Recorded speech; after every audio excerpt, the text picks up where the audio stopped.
हमारे पास जो दूसरी सप्लीमेंट्री क्वांटिटी है वो है सॉलिड एंगल। तो सॉलिड एंगल क्या है? तो सॉलिड एंगल के बारे में समझना है कि ये क्या चीज होती है।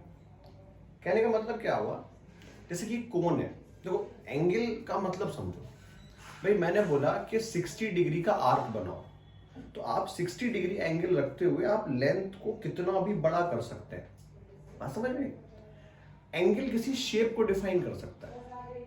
इक्वेटोरियल ट्रायंगल है, इक्वेटोरियल ट्रायंगल 60 डिग्री एंगल वाला हिस्सा है। अब 60 डिग्री पर तुम छोटे इक्वेटर भी बना सकते हो, बड़ा ही बना सकते हो। मतलब एंगल की इंपॉर्टेंस है चीजों को सिमिलर प्रूव करने में। आपने सिमिलर ट्रायंगल्स पढ़े होंगे, ठीक है ना। तो एंगल एक बहुत इंपॉर्टेंट पैरामीटर जो किसी बॉडी का शेप डिफाइन कर सकता है और चीजों को सिमिलर बता सकता है। तो अगर 2D बॉडी है, एक 2 डायमेंशनल बॉडी है, तब तो एंगल का काम आता है। पर एक 3 डायमेंशनल बॉडी, मैं कह दूं कि तुम ना 2 कोन्स को सिमिलर प्रूव करके दिखाओ, तो वहां पे जरूरत किसकी होगी? वहां पे जरूरत होगी सॉलिड एंगल की। तो हमारे पास कहा जाता है कि हमारे पास जो सॉलिड एंगल है, ये आप कह सकते हो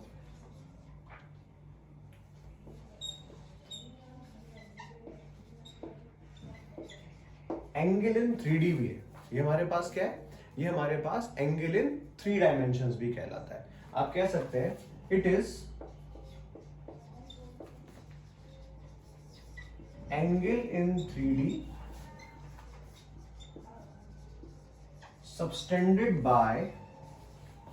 subtended by an area to a point, subtended by an area to a point। जैसे कोन समझो, ये कोन है, तो ये जो 3 डायमेंशनल बन रहा है, अब खुद देखो, ये छोटा भी एक कोन है, ये बड़ा भी एक कोन है, दोनों आपस में कैसे सिमिलर। तो जो कैसे जो 3D में जो लाइन बनाई है, इस 3 डायमेंशनल कर्व को कहा जाता है सॉलिड एंगल।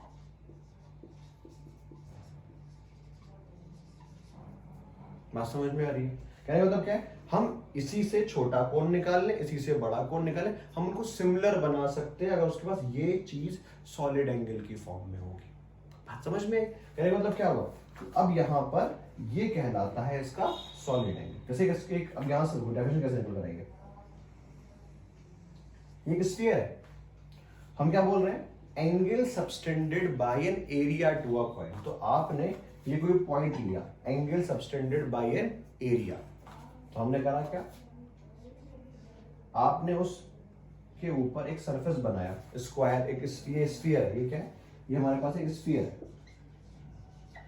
तो स्फीयर के सरफेस से अगर आप स्फीयर के सरफेस पे इस टाइप का एक शेप बनाएंगे, तो वो पूरा का पूरा जो हमारे पास पॉइंट है, क्या उससे बराबर डिस्टेंस पर होगा? आपने कोई छोटा सा एरिया ले लिया, वो छोटे से एरिया को हम लोग अपने सिलेबस में यहाँ पर डीए से लिखते हैं। आगे समझाऊंगा जब थोड़ा सा बेसिक मैथ्स पढ़ेंगे कि इस डीए का मतलब क्या है, ठीक है ना। तो हमारे पास ये जो एरिया है, ये एरिया डीए है, ठीक। अब यहां पे क्या होता है कि इस छोटे से एरिया डीए में हम, अब कहने का मतलब क्या है कि ये एक 3 डायमेंशनल बॉडी है, तो यहां पे सिंपल एंगल डिफाइन नहीं हो सकता। यहां पे डिफाइन होता है सॉलिड एंगल, जिसको हम डिनोट करते हैं ओमेगा से। सॉलिड एंगल डिनोट करते हैं ओमेगा से। अब देखो यहां पर ये जो सॉलिड एंगल बनकर आ रहा है, इस चीज को हम कहेंगे सॉलिड एंगल, ठीक। और सॉलिड एंगल जो होता है,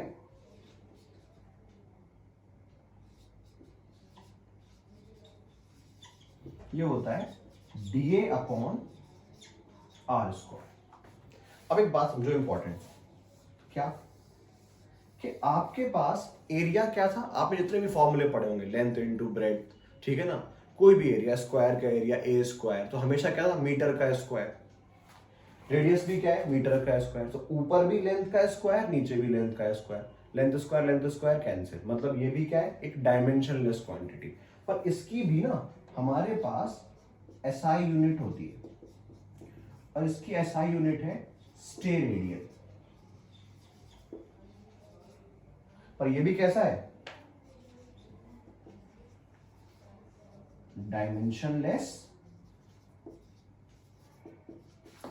बट नॉट यूनिटलेस। डायमेंशनलेस तो है पर यूनिटलेस नहीं है, ठीक है। इसकी खुद की एक यूनिट है स्टेरेडी। अब देखो, अगर मैं बात करता हूं total solid angle of sphere, अगर मैं आपके सामने यहां पे लिखूं total solid angle of sphere, तो भाई बहुत आसान तरीके से लिखना है, याद भी कर सकते हो, ठीक है।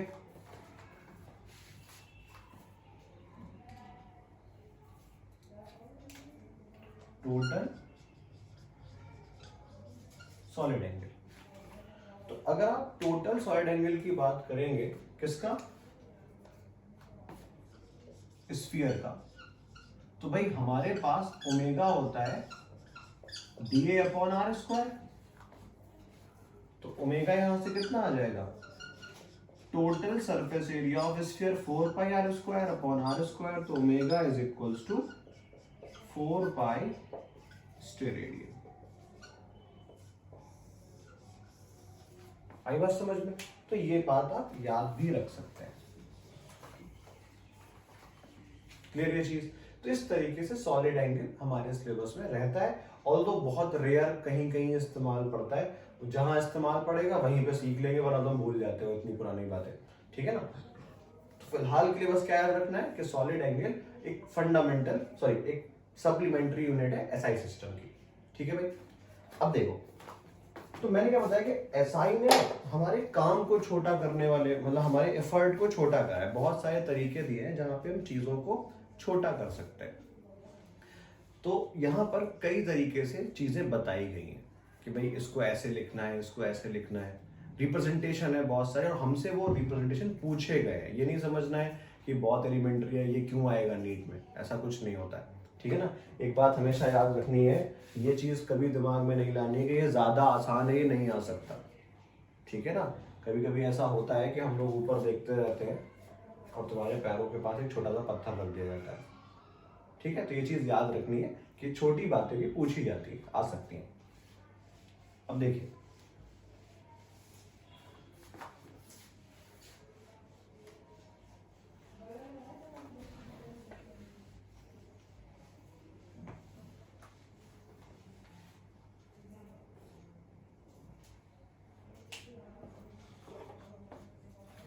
देखिए हमारे पास ना नंबर्स के रिप्रेजेंटेशन है कि किसी नंबर को लिखा कैसे जाए।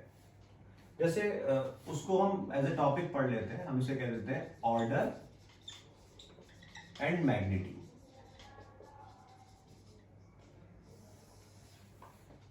कहने का मतलब क्या है कि एसआई ने हमसे कहा कि एवरी नंबर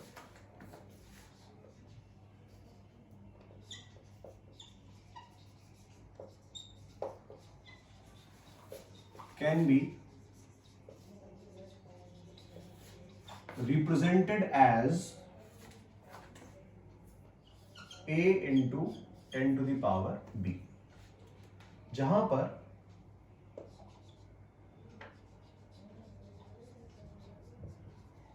मैग्नीट्यूड ऑर्डर। कहने का मतलब क्या हो, बहुत आसान तरीके से समझो। ऑर्डर क्या है, क्या चीज है ऑर्डर, या मतलब ये हमें क्या बोलते हैं, एक रफ आइडिया है। मैं आपसे कहता हूं कि ना मुझे रोज 700 से लेके 1200 रुपए मिलते हैं, मुझे रोज किसी दिन 700 मिले, किसी दिन 800 मिले, किसी दिन 1100 मिले, किसी दिन 1200 मिले, तो मेरे लिए क्या चीज कहना सही रहेगा कि मुझे लगभग 100 रुपए मिलते हैं या लगभग 1000 रुपए मिलते हैं। बहुत लॉजिकल सी बात, मुझे रोज 700 रुपए से लेकर 1300 रुपए तक कोई भी एक अमाउंट मिल सकता है। तो 700 ऐसे देखो तो 700 में 100 आ रहा है, और 1300 में 1000 आ रहा है। तो अगर मेरा नंबर, मैं कहता हूं चलो मुझे 900 रुपए रोज एग्जैक्ट मिलते हैं, 900 रुपए एग्जैक्ट मिलता है, तो मुझे अगर 900 रुपए एग्जैक्ट मिलते हैं तो मेरा ऑर्डर क्या होना चाहिए, मेरा ऑर्डर 10 की पावर 3 होना चाहिए या 10 की पावर 2 होना चाहिए। तो मेरा ऑर्डर वहां पे 10 की पावर 3 होना चाहिए, बिकॉज मैं 1000 के नजदीक हूं। तो ऑर्डर या मैग्नीट्यूड मुझे बताता है कि हम एक नंबर को किस पावर के ऑर्डर में रिप्रेजेंट कर सकते हैं, किस पावर के टर्म्स में रिप्रेजेंट कर सकते हैं। पहले समझते हैं कि वो क्या चीज है, पहले लिखना सीखते हैं। तो फिर इसके लिए एक लेते हैं एग्जाम्पल। मेरे पास कोई नंबर था 3 4 5 6 7 8 9 4, ठीक नंबर था। अब बात क्या थी कि बहुत ज्यादा एकदम प्रिसाइज एकदम यहां तक लिखने की जरूरत नहीं थी। तो क्या मैं इस नंबर को अगर अप्रॉक्स के टर्म्स में लिखूं तो क्या मैं इसको ऐसे लिख दूं 3.4 10 to the power 1 2 3 4 5 6 7 10 to the power 7। क्यों भाई, लिख सकता हूं। अगर मैं यहां पे डेसिमल लगाऊंगा तो लिख सकता हूं। तो बात क्या है कि मेरा जो नंबर है तो मैं उसको यूं भी लिख सकता हूं, मैं चाहता तो उसको ऐसे भी लिख देता, मैं चाहता तो उसको यूं भी लिख देता, और मैं चाहता तो उसको 345 10 टू द पावर 5 भी लिख देता। तो बात क्या है कि हम किसी नंबर को इस फॉर्म में लिख सकते हैं। अगर अप्रॉक्स लिखने की बात है तो मैं उसको यूं भी लिख सकता हूं, ऐसे भी लिख सकता हूं, ऐसे भी, तो ऐसे 4 तरीके से लिख सकते हैं। पर एसआई ने क्या कहा, एसआई ने कहा कि every number can be represented as a in 10 to the power b, where a is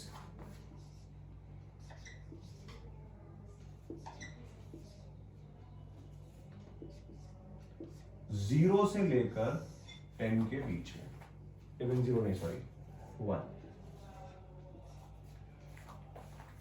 1 से लेकर 10 के बीच में। हम जब भी लिखेंगे तो अगर यहां पूछा जाए कि कौन सा करेक्ट है तो रिप्रेजेंटेशन के रूल के हिसाब से यही वाला करेक्ट है, ये सब सही नहीं है। तो हमारे पास इन्होंने कहा कि हम किसी भी नंबर को इस तरीके से लिख सकते हैं जहां पे ए क्या होगा, एक बात तो ये होगी।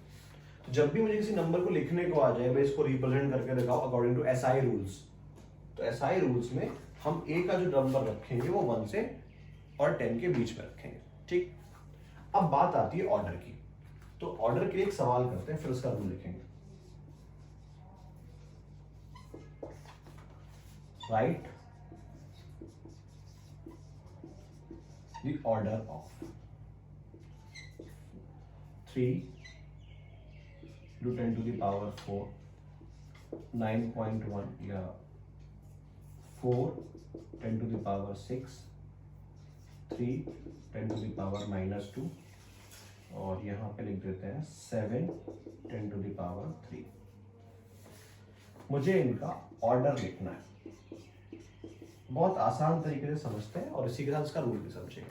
देखो ऑर्डर का मतलब आपको लग रहा होगा फिर 10 की पावर 4 जो 10 की पावर b है। तो यहां पर अगर मैं लिखूं, मैंने क्या बताया, ये होता है मैग्नीट्यूड, ये कहलाता है ऑर्डर। तो ये हो गया ऑर्डर। यहां पर 10 टू द पावर 6 हो गया ऑर्डर। यहां पर 10 की पावर -2 हो गया ऑर्डर। इधर बताओ देखो बात क्या होती है, क्या होता है, ऑर्डर होता है कि आप लगभग कितना वैल्यू, मैं चीजों को राउंड ऑफ कर रहा हूं, समझ, मैं चीजों को राउंड ऑफ कर रहा हूं, मैं इस फैक्टर को हटाना चाहता हूं कि ओवरऑल ही किसके ऑर्डर में लिखी जा सकती है। तो इसका ऑर्डर क्या होना चाहिए, इसका ऑर्डर मुझे क्या लिखना चाहिए, 10 की पावर 3 और 10 की पावर 4। क्या लिखना सही रहेगा, अभी दोनों गलत है, दोनों सही, दो ऑप्शन लिखे, आपको बताना है, सोचना है दिमाग में 2 मिनट कि भाई क्या सही हो सकता है। फिर उसके लिए एग्जाम्पल बताता हूँ। फिर से मैंने क्या बताया कि मुझे रोज मान लो पढ़ाने के 900 रुपए मिलते हैं, 700 रुपए मिलते हैं, जो भी मान लीजिए, ठीक है ना। आजकल तो ये भी नहीं मिल रहे, तो हमारे पास कहने का मतलब क्या है कि रोज मुझे 700 रुपए 800 रुपए मिलते हैं मान लो। तो 800 रुपए का ऑर्डर क्या होना चाहिए, अगर मैं अभी ऑर्डर के टर्म्स में 800 रुपए क्या हो सकते हैं, लगभग 1000 या लगभग 100। तो 800 रुपए इज लगभग 1000, बात समझ में आ रही है। तो 800 का ऑर्डर 10 की पावर 3 है, ना कि 10 की पावर 2। मैं बोलूं कि ये बता दो कि 800 रुपए लगभग, या 800 को मैं तुमसे बोल देता कि 800 ऑलमोस्ट कितना है, अप्रॉक्स 1000। बात समझ में आ रही है। तो इसके लिए यहां पर मुझे ऑर्डर जो है कि 10 की पावर 4 लिखना पड़ा, जबकि यहां कितना लिखा हुआ था, 10 की पावर 3। अब देखो अलग अलग बुक्स में अलग अलग रूल है, पर हमारे लिए जो इंपॉर्टेंट है उस पर ध्यान देना है। ये कहा गया सिंपल कि इफ जो बी है, इफ ए इज ग्रेटर और इक्वल टू 5, अगर जो ए है ये वाला नंबर 5 या 5 से बड़ा है, तो ऐसे केस में order is 10 to the power b plus 1। ऐसे केस में जो ऑर्डर होगा वो 10 to the power b plus 1 कर दिया जाएगा, ये कहलाता है ऑर्डर। तो बात क्या है, बेसिक चीजें हैं, पर मैं आपको बता दूं, जब आप 11-12 के पूरे सवालों को करना शुरू करेंगे, या जिन्होंने ये चीज़ कर रखी है या कभी सवाल इस टाइप का देखा होगा, तो उन्होंने ये फील करा होगा, बहुत बार सवाल आता है कि इसका ऑर्डर बता दो। आपने कैलकुलेट करा 4.5 से 10 टू द पावर 6, और आंसर ऐसा नहीं है, आंसर है 10 की पावर 6, 10 की पावर 7, 10 की पावर 8, 10 की पावर 9। तो आपको ये रूल चाहिए होगा, है तो एलिमेंट्री, पर यहां नहीं, आगे भी काम आ सकता है। तो ये इंपॉर्टेंस है इन पूरे एसआई के नोमेनक्लेचर की है, जो एसआई का पूरा सिस्टम चल रहा है उनके रूल्स की। ठीक है, एक बात तो ये, इसके अलावा ये जो हमारे पास पावर्स आई हैं, ये जो हमारे पास पावर्स आई हैं, अब क्या हुआ कि भाई आपने लिख दिया 5 इंटू 10 की पावर 6, तो एसआई ने कहा कि भाई जब तुम्हारे पास बार बार ही 10 की पावर 6, 10 की पावर 8, 10 की पावर 7 आ रहा है, तो क्यों ना इसको भी थोड़ा बहुत सिंप्लीफाई करा जाए। तो हमारे पास एक मेथड है, कुछ चीजें हैं याद रखनी है। क्या होता है, हमारे पास मल्टीप्लायर्स होते हैं, हमें पता है, ठीक है, 10 की पावर 4, 10 की पावर 5 क्या है, ये मल्टीप्लायर है। अगर हम इन मल्टीप्लायर को देखें, तो जो मल्टीप्लायर है वो 10 की पावर 1, अगर पॉजिटिव मल्टीप्लायर की बात करें तो ये हो सकता है, ये हो सकता है, ये हो सकता है, बहुत सारे होते हैं जो कॉमन है उनको लिख रहे हैं, जिनके नाम है, सॉरी, ये हो सकता है 10 की पावर 12, ये हो सकता है, बहुत सारे हो सकते हैं। सेम तरीके से अगर हम लोग बात करते हैं नेगेटिव पावर में, तो 10 की पावर -1, 10 की पावर -2, 10 की पावर -3, 10 की पावर -6, 10 की पावर -9, 10 की पावर -12, 10 की पावर -15, बहुत सारे और भी होते, ये कॉमन है। तो अगर हम इनकी बात करें, तो जो कहने को मतलब कहीं पे लिखा होगा कि 5 इंटू 10 की पावर 1 मीटर, तो आपने पहले भी बहुत अपने पढ़ा होगा कहीं पे, डेका, डेसी, सेंटी, ये क्या है, मल्टीप्लायर्स है। आपको याद होगा 1 मीटर इज 100 सेंटीमीटर, मीन्स 10 की पावर -2, सॉरी 10 की पावर, सॉरी हमारे पास 1 centimetre is 10 to the power -2 metre, तो 10 की पावर -2 क्या है, सेंटी। समझ में आ रही है किस तरीके से। तो 10 की पावर 1 अगर कहीं पे लिखा हो, तो मैं इसको हटाकर सिर्फ और सिर्फ डेका लिख सकता हूं। 10 की पावर 2 कहीं पर है, तो इसको हटाकर मैं लिख सकता हूं हेक्टा या हेक्टोमीटर, ठीक है ना। इसको हटाकर मैं किलो लिख सकता हूं, ये तो इस्तेमाल करते हैं। 10 की पावर 6 कहीं पर है, तो मैं इसको हटाकर मेगा लिख सकता हूं। 10 की पावर 9 कहीं पर है, ठीक है ना, 10 की पावर 9 कहीं पर है, तो अब इसको हटाकर मैं गीगा लिख सकता हूं। तो बात क्या होती है कि बहुत सारे मल्टीप्लायर्स हैं जो हमारे पास इस तरीके से हैं, ठीक है ना, जो हमारे पास इस तरीके से होते हैं।